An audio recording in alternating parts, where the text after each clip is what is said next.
And we back. Hey guys, welcome back to my channel, Watch Your Mouth Reviews. This is your boy James, where I am here to give my honest review while trying to watch my mouth. It's not gonna happen this video, but that's okay. We'll live to fight another day. Joining me as always is my co-host, Mrs. Best. Y'all say what's up to her. Happy Sunday. Welcome in and welcome back to you, James. Thank you guys so much. For those of you who are new to my channel, first like, comment, and subscribe, especially if you like what you see. Make sure you like the video, get that algorithm going for me so I can one day monetize here on YouTube, create an extra little string of income for myself. It is free 99. It do not cost y'all a thing, especially if y'all come over to my channel, watch for longer than 10 minutes. Y'all can do me that solid by just clicking that subscribe button. But for those of y'all who've been here from the beginning or maybe came in along the way, y'all know I have been gone from YouTube for over a month and a half now. I recently got injured at my job and had to go into immediate surgery. And I have fractured my tibia, which is what the surgery was. They had to put the bone back in place.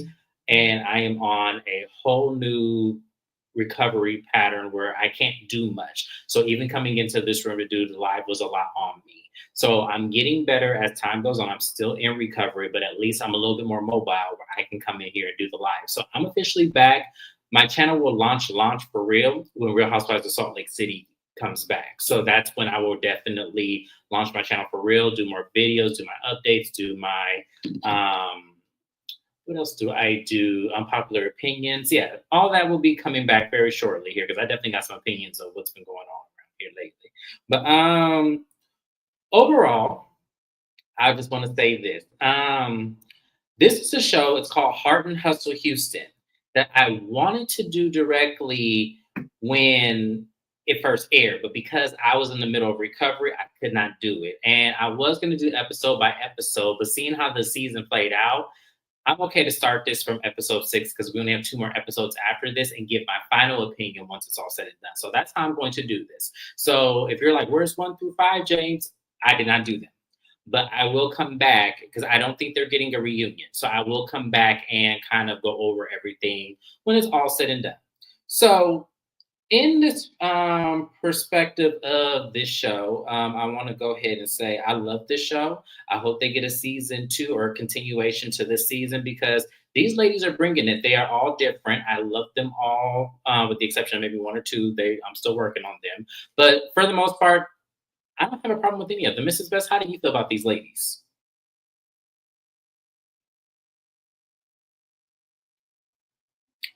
I had Uh-oh. stepped away. I'm so sorry, you guys. I am doing laundry. Can you repeat your question? How do you feel about the ladies? I kind of described to them, why we're starting at episode 6, and I so far like all of the ladies. How do you feel about them? I like all of the ladies with the exception of 2.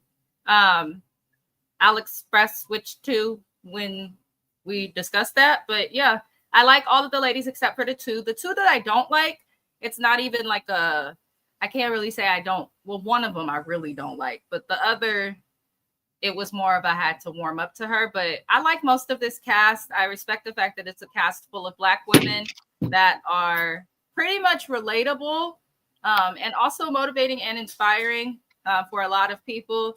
They also represent Houston. There's a huge Black community in Houston, especially, which most people probably know from watching all these Hurricane Katrina documentaries after all of that. But it's nice to see them prove that you can give entertainment without acting a ratchet ass fool as a Black person on TV. So good Absolutely. all of them for that. But I like the show a lot. Very well said. Very well said. So we start out with Elena. She arranged a pole dancing class with the ladies, and her intent was to get the ladies to kind of loosen up a little bit. And I do agree with Elena. A lot of these women were very stiff in the beginning, and it's hard because you're new on reality TV. You don't know which direction you need to go, and all of them have very interesting stories. So I kind of understood what Elena was saying, but also Elena needs to loosen up too because sometimes she a little bit of a stick in the mud as well. So I'm glad that she has a great sense of humor and also took this like, okay, we all need to loosen up. But then she also says in the same breath that she's not really, getting what she needs at home because her and her husband are currently in separate rooms right now. So she's, allowing her sexuality to loosen up when she's taking this pole class. And, you know, I will say that they were, I could tell a lot of this was their first times. I have done a pole dancing class. I would never do it again. That was not my thing. But I'm thankful for the young lady who thought it would be my thing and invited me. I wasn't turning down opportunity to do that. It's hard exercise, people. I have the most respect for strippers. I do. I have the very much respect because that shit is hard. I'm sorry, it is. Um, so Ro, which is the lady in the brown behind the lady in the white dress, she actually was doing pretty good. I was like, okay, Ro, I see you because I got some opinions about you, but we gonna let that be what it is. And Latoria, she wasn't. She said if it ain't the Cupid shuffle, she can't do it. Like she's not much of a dancer. So it's like okay. I mean, I'm not much of one either, so I kind of feel Latoria. But Latoria tells the ladies that Labrina set her up on a blind date. And she doesn't know how to feel about that because she has not seen the man. She doesn't know.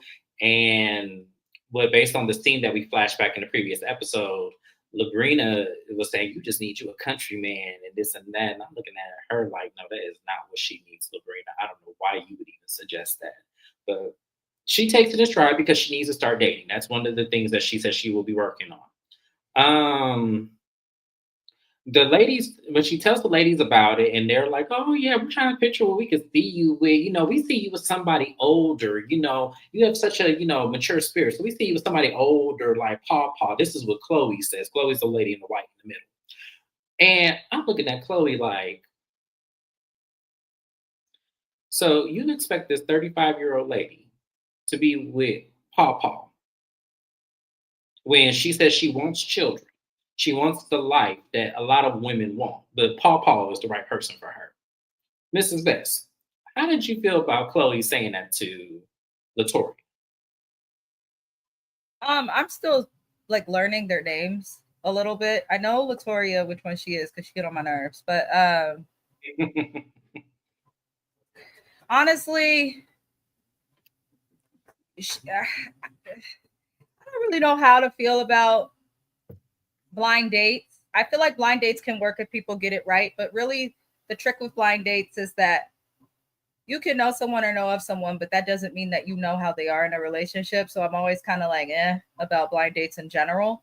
But I mean, go out on a date, live your I life. agree. I mean, I just you feel got to date like and fail to find your person.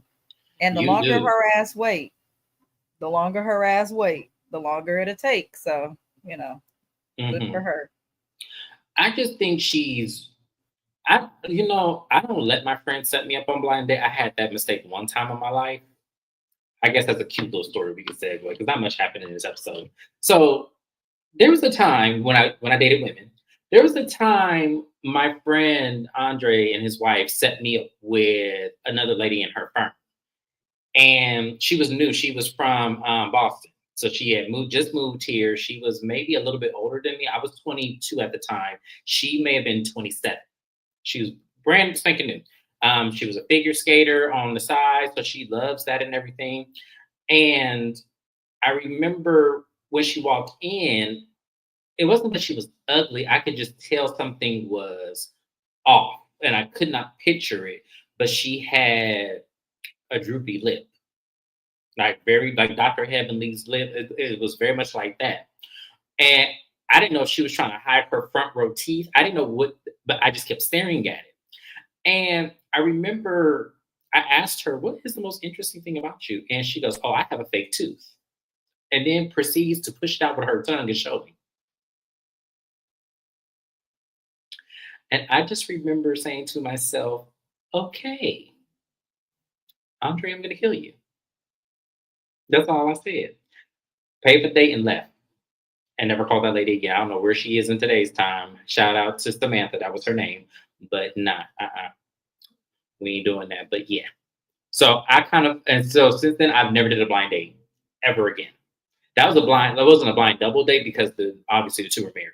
But I would never do that again. You would never. So that experience has scarred me for life in any way, shape, way, or form because that was horrible.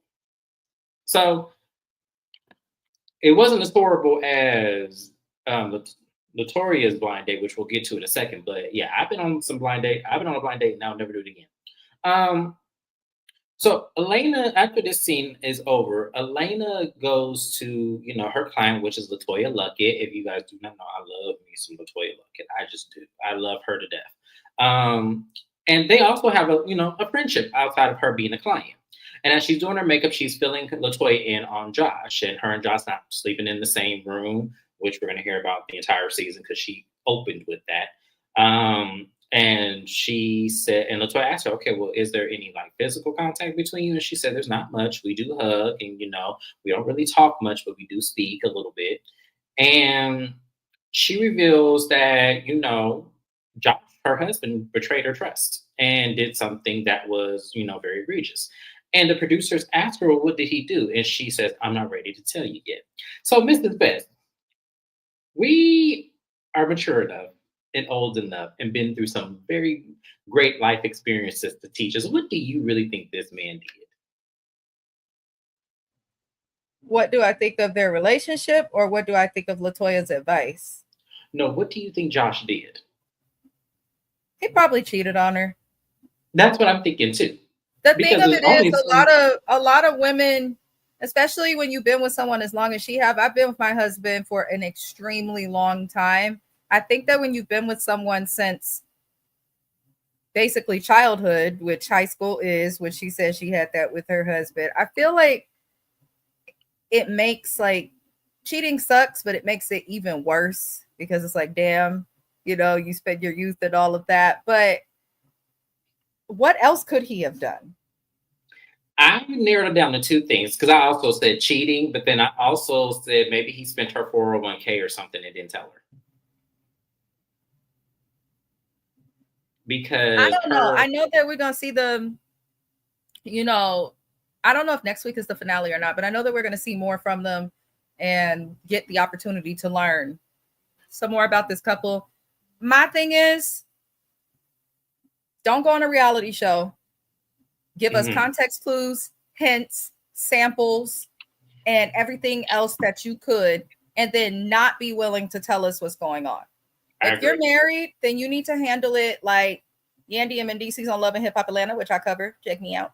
But you need to handle it like them, even though they're not actually married, where we didn't know shit until we were forced to know shit. So I feel like couples need to do that. Either you're going to be open or you're not going to be open, or be open with clear boundaries. But she has been the only one to tell us like this is happening. We wouldn't have really known fully what was going on in her household if she did not lean into it for a storyline, which she didn't have to do because Elena's thus far has been one of the messiest. I like her a lot though. She's definitely the connector. Moves, yeah, she's the connector of the group. I could definitely tell that. But also, yeah, I do agree with you. She's been the messiest of them all. But then when it comes to your business, you don't want people to know what's going on. But then you put your husband on the TV show and have condescending conversations with him and thinking that like we can't know as the viewing public, because how this reality game works is that viewers watch it and give their opinions. And the worst thing you would want someone to do is to go fishing and go digging for something you could just easily reveal. Because if he is cheating, let me tell you, Elena, these people in these vlogging streets, they're going to find Boo Boo. They're going to find her or him or whatever. I mean, I don't know. I'm not trying to put that on that man. But I'm just saying, like, whatever it could be, they're going to find it. Trust me. So you best to put your own foot forward and reveal your own mess. Do what Melody Hope did when she first came, or Melody Rogers. Sorry, Melody. Sorry, I love you, Melody. Do what Melody did. Help expose it right at the beginning. And let's see how it trickles down to. We're either going to be together or we're not. But for her to sit there and like hold it and then just kind of like not say what it is and then have this grand reveal, it's like we're already speculating. So you might as well just go ahead and say what it is, and we'll determine as the viewing public and audience if that was even worth you doing or even exposing. So, let's see, what else did she tell Latoya? I'm reading my notes here. Latoya pretty much gave her sound advice. You need to know where he is, and you need to know where he's going when it comes to this therapy situation. Is he getting the therapy? Is he not? So that way you know the proper steps to move forward. And I agree, because it's like, yeah, he had one little individual therapy session, but at the end of the day, is that enough for you, or is there need to be more? Which we'll know in another scene that she does. So we're gonna go ahead and move on. Is there anything else you want to add with Elena and Latoya Luckett? Yes, an important part that you missed it. I'm surprised. Latoya Luckett is the last person to take any form of relationship, especially marriage advice from. She made some valid Mhm. points, but I don't want no advice from nobody who's been married 3 times and the time frame within those 3 times is less than a year. People who rush to get married, people who think that just because you in love mean that you got to just suddenly jump the broom. There's something to me in their decision making that I question. So I think it's also somebody told me when I got married, an old lady who had been married at the time. I used to work for her for 70 something plus years. And she's still alive. She just celebrated like her 104th birthday, which is crazy. But she had told me, she was like, be very careful who you take marital advice from. It's not always about trusting the advice of someone who's been married. It's not always about trusting the advice of somebody who has been divorced, and it's not about trusting the advice of someone who's together. You have to understand your own relationship and understand and have the wisdom to know when and where to seek advice from. So I feel like that's just an important thing because while some of your friends can give you really, really good advice that is logical and makes sense, a lot of stuff that happens in a marriage is illogical. And I'm like, does Latoya know something that we don't know? I think Because so. because I'm like, if my friend, if whatever Josh did was so bad, like if he did cheat, I can't see a friend just being like, well, you guys are both moving like you single. Like I just cannot see a friend saying that. I see a friend trying to like either sit quietly or push them away from someone if it's like something so bad. So I'm just curious to know what the hell it is. I'm tired of her talking about it episode after episode and not telling Yeah, us. which is why I didn't want to recover episodes 1 through 5 because that's all she talked about. And it was like, okay, if you're not gonna say what it is at this point, we in episode 6, then you don't need to say it at all. You just need to work it out with him and just say we got over whatever it was. So that's just how I feel. And no, I didn't miss that. It's just it's pertinent. I'm not gonna say it's not, but it was like, yeah, it just that wasn't something I'm thinking about because at the end of the day, what Latoya been through and this lady, she can't even voice what it happened. It was irrelevant to me. I think Yeah, that we that's how I know looked what at it. Tomakis, whatever the hell the other one was. We know what he did. Hmm. Let it out, girl. But, That's what yeah, I'm saying. I digress. Right. So the next thing we see is Latoya meets with her therapist and breaks down, how she feels because what we understand about Latoya is that she had lost her father the year prior, and it's a year anniversary, and she's going through a lot with that because she was the person that found him unresponsive, and I can only imagine how hard that could have been for her. Like I don't even, I wanted to when my father passed, I did want to see him take his last breath because I wanted to give him the proper goodbye. But the problem with that situation is that we didn't know when my father was going to go. The doctor predicted something that was 2 weeks further than when my dad actually left Earth. So it was like, okay, well, there's no way I would have made it back because my job at the time were being assholes and didn't want me to take off the time to be with my father. So yeah, and I'm glad I left them behind. So, she says that, a lot is on her shoulders. She has a very successful business. She has people who are employed under her. She has a lot going on. She's the financial responsible person now for, her father's estate. She has a lot going on and a lot good and bad, but a lot that's missing is, a man, because oftentimes men are intimidated by her because of what she does and her clientele. She has high profile clients, and sometimes that can be intimidating for certain men because they feel that they need to measure up to that. And it was like, okay, but that's business. Like, you mean to tell me you meet up with guys who don't understand that business versus personal? And because that didn't intimidate me at all. That's what you do for your job. But I don't know. It could be something else. I don't know. But I just know that's what she said. So Mrs. Best. Oh, she also mentions to the therapist that she is going on a blind date that Alina, no, not Alina. Mix her up with that person, Labrina, because Labrina's not a main cast member. her. That's why I keep forgetting about her. But Labrina set her up with someone, and she says she's going to go out on the date. She's excited about it because she doesn't. The therapist said, "Yeah, you need to get out there.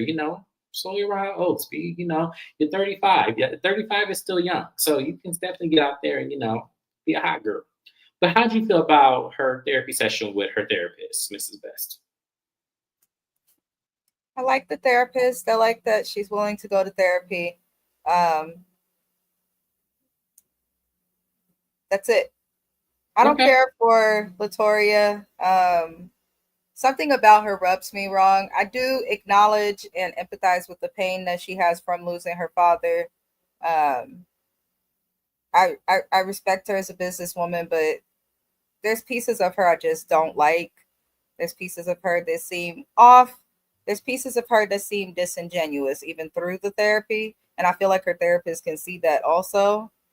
Um, I just feel like some of what she's doing is an act for the show. I'm sorry. I hate to sound mean saying it. And I felt this way watching every episode. And James knows, even when he wasn't on here, I was texting him like, this show is really good. I'm enjoying it. So but I don't know. Something about her is off. It's terrible to lose a parent. I had a friend who was with her mother when she took her last breath. She thought she wanted to do it, but it traumatized her. It's a mutual friend that we both have. Mhm. And she's really never been the same since. It actually really did change her a lot. Right. So I can understand how that can tear someone up. Having to deal with the parent loss is awful, but to watch it happen is even worse. But Mhm. give me I agree. something, Victoria. Please Yeah, give me something I else. do agree with that. She needs to do something else because I feel like though this is her life and her reality, I feel like she's leaving a lot out that probably is more interesting. So Elena then goes over to Manira's house, and we, learned I that hate Manira. that name. I I'm do too, sorry. because it sounds It like sounds manure. like a Disney villain. No, it sounds like manure. Like I really like in my notes, one of the typos I have is manure, and I know this is Manira. But Manira, yeah, Manira had something going on at the time of the pole dancing class. That's why she didn't show up. And I said, okay, Manira. But Elena is, talking with her, once again about Josh, and she was just telling Manira that there's still a disconnect, and that there's certain steps that she would like her husband to take that he's not doing the work on. And so Manira asked Elena, well, what steps should he be taking that would comply with your request of him? And she goes, well, he needs to continue with this therapy. He only did one session. And he also needs to take accountability for violating her trust. And I said, well, wait a minute, Elena. I understand the therapy session, but he hasn't taken accountability that he did something wrong and you still in the house with him? Like, you would think him apologizing and him taking responsibility and accountability for what he did then leads to the step of therapy of how maybe y'all got there or how he got there, but that didn't happen at all. This is why I need to know what he did because it just sounds crazy to me that he hasn't taken accountability, but you still in the house with him. It must not have been that bad. Now I'm starting to think you probably wasn't cheating. Like, to me, it sounds like if it is cheating, then her wording is wrong. That's all I'm gonna say. And she also tells Manira that she relates to her in a lot of ways because Manira puts on a really big brave front and always hustles and everything, and she's trying to do the same thing, and it uses and I think she's using that as a distraction so that she doesn't have to deal with Josh and all of whatever he did. And Manira, she asked Manira like, "How did you end up being the way you are? Like, what was your story?" And what we learned from Manira is that Manira actually left the States with her parents. They moved to India. Her father's African American, her mother is Indian descent. And when she was a little girl, her parents decided to get a divorce, and her mother moved back to the States. And they lived in a basement for about 6 or 7 years with another family. And Manira really didn't look at it as like something that was that detrimental because she was in elementary school when it was going on. But she says she does remember the days where her mother would cry, trying to figure out how she was going to survive. And I said, why does this give me Ashley Darby's story? I don't know why. But Ashley Darby came to my head as soon as she was telling this story because I was like, wait.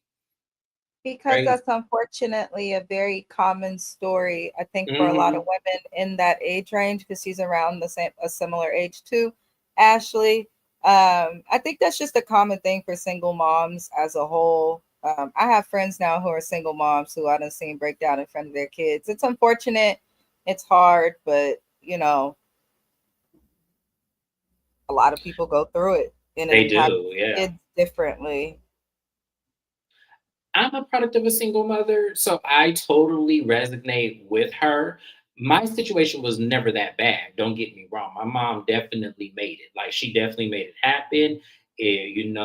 Whether that's us grocery shopping at grocery outlet every other week and trying to figure it out. My mom made a way. She just was a survivor. That's what my mom was. So in terms, I definitely get that because there was days where my mom definitely treated me the way the world was treating her because I was the oldest child and I just had to be the brunt of it. And I do see how it does show up in my relationship now or in other relationships that I have. I'm very short fused. I'm very, in terms, I'm more patient with, people messing up. I'm more patient with people disappointing me. I'm more patient with a lot of different things. It's because I went through that. And I think that that's probably one of my biggest like upsets in life now is because I don't know how to turn that off because it's been in me so long. So I think one, I'm glad that therapy is such a prevalent thing in this friend group and on this television show because so far several of these ladies have been with a therapist. And I'm loving every part of it. I really am because it shows the breakdown of things that we need to stop carrying because a lot of our baggage is not our own. It just isn't. So I'm happy that that's what she is doing. And also, as far as that therapies for several of these ladies, Elena, I think also Ro is in therapy. Yep, because I have that in my notes that's coming up. Latoria is in therapy. So a lot of these women are seeking out therapists to correct some very hardcore things, and I'm happy about it. Anything else you want to add? Because that was all day conversation, Manira and I don't think so. Elena. It was Okay. nice to see, but yeah. Now, Ro needs to do some better explaining to me. I'm just gonna say that out front now. I need some more explanation, Ro, because you is leaving a lot out of these situations. Watching now that I'm recapping this, Ro, I need you to do better explaining because what is going on? Who is this man? Why won't you let us know? Has anyone found out? Yeah, and how young is he? Because right. What is his age? Because the men in the NBA, aside from like a handful, are pretty young. That's what I'm saying. Like, and no shade to is this her. a Jalen Green situation, and we need to be looking at you sideways? Like, what is going on here? Like, what's going on? That makes sense. There's somebody, I don't know. It's a weird situation. She looks familiar. I feel like I've seen her before with somebody. I just can't picture the man. That's the thing. She looks familiar, but I'm just saying, what is this situation? So, y'all, let's explain it because me and Mrs. Best can go on and on about this. So, Ro goes to see Chloe because she mentioned earlier in the last episode that she, is late on her, monthly cycle. And, there is a potential that she could be pregnant. So she goes over to Chloe's house to talk to Chloe about what's going on, but also to take the pregnancy test over at Chloe's house. And, we have this whole, single black mamba, this man, he's so frustrated with, what he has going on. I don't want to add to his plate, this and this and that. And I'm just looking at her like, girl, is you pregnant or is you not? Because I'm sure this man is going to be okay, regardless of what the test results is. So let's stop. So she ends up not being pregnant, which she's kind of relieved because that then would add another layer of stress to her that she does not want to deal with. And I don't blame her. I don't blame her at all because I wouldn't want to deal with it either. But then you shouldn't have to deal with that because where is this man? Where is he at? So, I guess, but I need more details, Ro. I need you to open up that mouth and say who this is. Unless you signed an NDA like Royce Freed did. I need you to say who this man is and what's the dynamic and how old is he? Is he younger than you? Is that why you hiding him? Like, what is going on? So, how do you feel about that scene, Mrs. Best?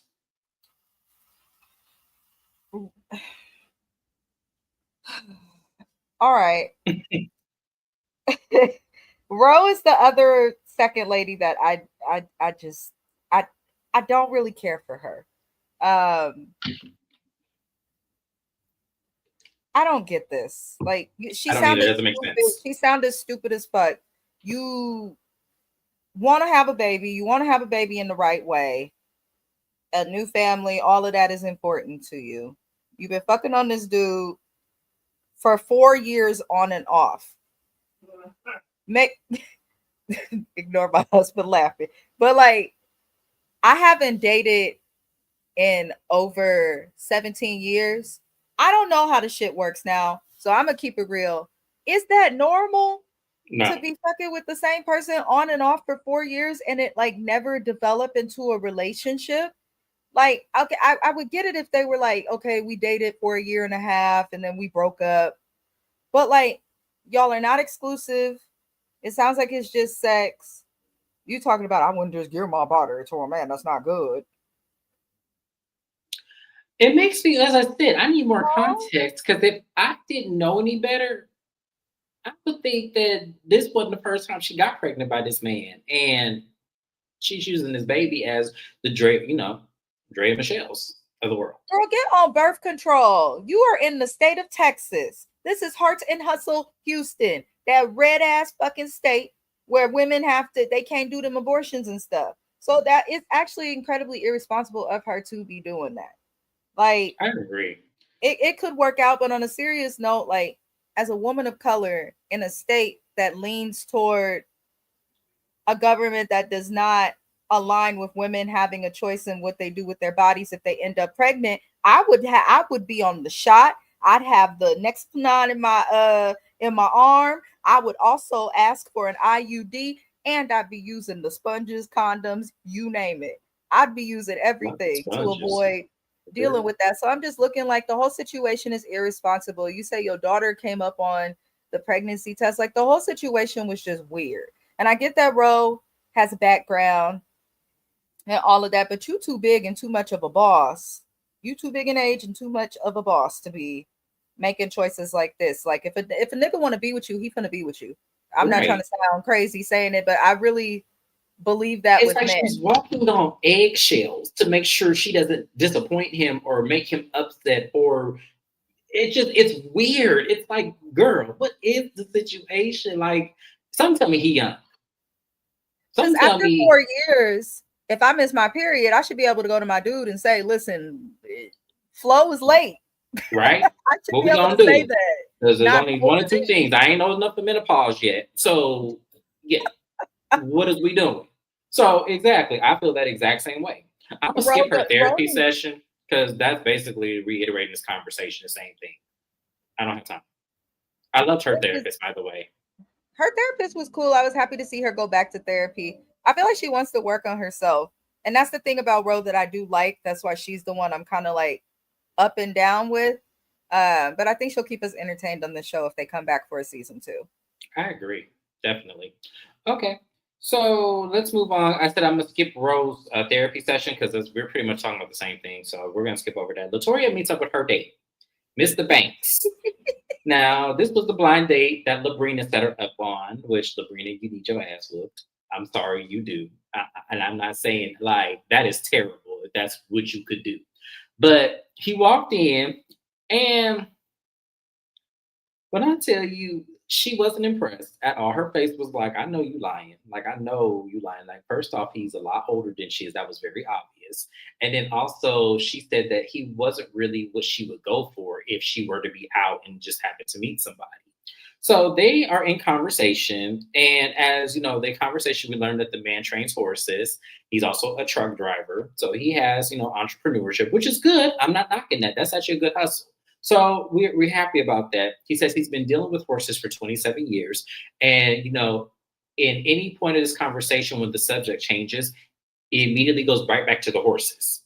And she noticed that firsthand. And so that means that she does pay attention and she's a good listener because he talked about horses the entire time. And, she's, talking to him about, business and everything. And then she asked, do you usually date women that are, your same age or younger. And he goes, well, I don't want nobody to think that you my child. So no, I date, moderate age. And then he also says that he hasn't been in a relationship since he got divorced in 2007. I don't believe that. I'm sorry, I don't. But hey, it could be true, but I just don't believe it. She tells him that her idealistic is that she would love to be married, soon, and she actually wants children. And he goes, well, I have a daughter. She's 31. And she goes, oh, I'm only a few years older than your daughter. And I said, that's red flag number 2 for you. I hope you collecting the red flags, which she seemed like she was doing. But the fact that he has a daughter around your same age and you talking about you want kids, this was never going to work because that man is done. That man is done with children. I don't know if his daughter is his only child. Labrina set this date up. She sure did. Labrina. That's why I said Labrina need her. You know the age of your friend, and if you set her up, then you should know that this man got a daughter your age. That's probably how she know her. How much you would have bet Labrina know the daughter? How much you would have bet? That's fucked up. I would cuss you out something vicious. That's why I said she need her. That to me. I would probably cuss you out and not talk to you no more. And I would call your mama and be like, why would he do that?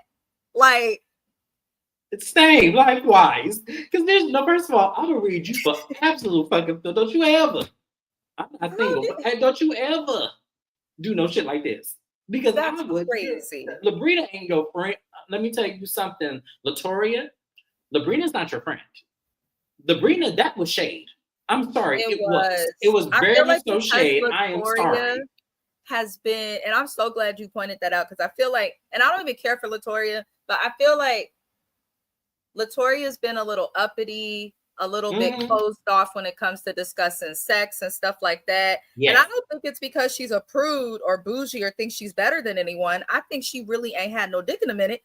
And it's just uncomfortable talking about it because she moved like she ain't had her back broken in a second. Like, and I mean millions of seconds. But I feel like Labrina was trying to be low-key shady with that and say, oh, since you move like that, maybe you need to be with an old man or something. Like, girl, if you feel that way, say it. But don't put your friend on no date with somebody that you know is not what she's looking for. Like, you have ignored everything your friend has said. Like, that goes to show you, like, Latoria, that goes to show you what Labrina thinks of you. That really goes to show you. I don't care for her thus far, but I will say she has uplifted every single one of these women and spoken about them positively in every episode. Yes. Every opportunity she has to shine a light on them, remind us what they do, the bosses that they are. She does that. So she really is a girl's girl. Yeah, that was disappointing. But she told the man, it's not going to work. So, let's move on. But yeah, like I said, Labrina, that was messed up.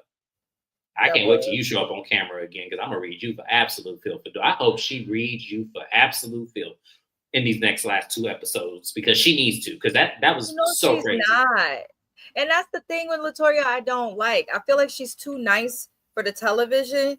I feel like she's not going to show her actual feelings on the show to a certain extent. Like, I want her to speak up more and not be so kind. If she don't read Labrina for filth, then I'm reading her for filth for making us watch that scene then. So the last thing we're going to cover, because I'm over, that shit pissed me off. Elena checks in with her husband. She wanted to see, where he was and everything because he only went to 1 session and he really wasn't a proponent for therapy in the beginning. He said that he doesn't see what it will do for them. Like he's not, that big of a proponent for it. And she says, I need you to do this because at the end of the day, we need to come to some agreement and we need to work on our marriage and work on our relationship. And she says, the thing that you did, I would never do to you. So I need to understand where that comes from. So we definitely need to go to couples therapy and do the work because at the end of the day, you're the one who messed up. And when she calls him out, he just was silent the entire time and was, he gave her some, indefinite answers, but it was kind of like he was like, yeah, just the therapy wasn't for me. And it was like it was probably because that therapist was holding you accountable if you were telling the story correctly. We're probably sure. Shame on the cameras for not being there for that one little therapy session you went on, sir. But yeah, I'm pretty sure that's what happened. But once she called him out, he says that he's willing to do whatever it takes, to work on his marriage because he definitely still wants to be with her. But once again, I need to know what he did. Damn it, Elena. Like, we not finna sit here and just get all vested like this and we don't know what he did. Because if it is cheating, then why don't you just say it? Because it's not like it's not on every reality show known demand. So come on. All I'm saying, I agree. I cannot remember her name. The woman whose husband passed away is dating the younger guy. She's dead center in the picture. I can't remember her name. Chloe, yeah. Yeah.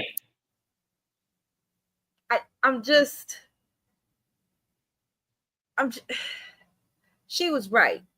The nigga ain't that cute to be tripping over. You remind me of boy from Love and Marriage Detroit. If you need help to get over something, you're probably never going to truly be over it naturally. And a lot of people don't realize that that's a big part of what marriage and family therapists do. Yeah. I'm learning that now. I've actually traded to be one. And it's interesting because if you want to fix something, like she said, like she's answering a lot of her own questions that she seems to have for her relationship. Like you shouldn't have to convince your spouse to go to therapy. You just should not. Like, you just should not. Whenever I've suggested like counseling on issues I just can't get past with my spouse, he agrees. So it should be that simple, because if you both care, then you want to do whatever the hell you can to get to a state of peace or to get back to that joyfulness. But most people who are against therapy when it comes to couples counseling, it's usually the person, if it's not for cultural reasons, it's usually the person who knows that they're wrong and just doesn't want to have to hear it from somebody else.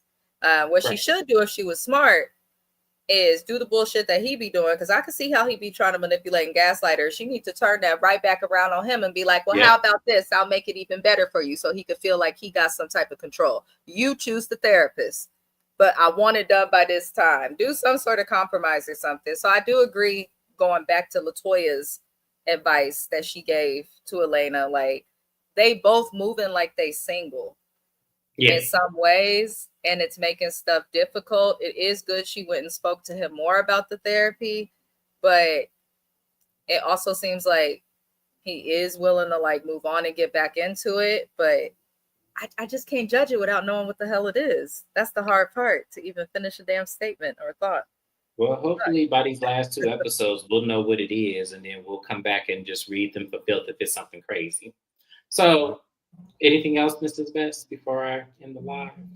No, that was it. Nothing really that was it. This episode. Yeah, nothing happened, you guys. It was definitely a filler episode. There was no kaboom, but yeah, I'm definitely gonna do the last 2 episodes, and then I'll do a preemptive like episodes of how I think the show went, like I did with Family Empire Houston. So yeah, but thank you guys for being here. Like, comment, and subscribe to my channel, especially if you're new. Thank you, Mrs. Best, for being here, and I will see you guys next time. Bye-bye now.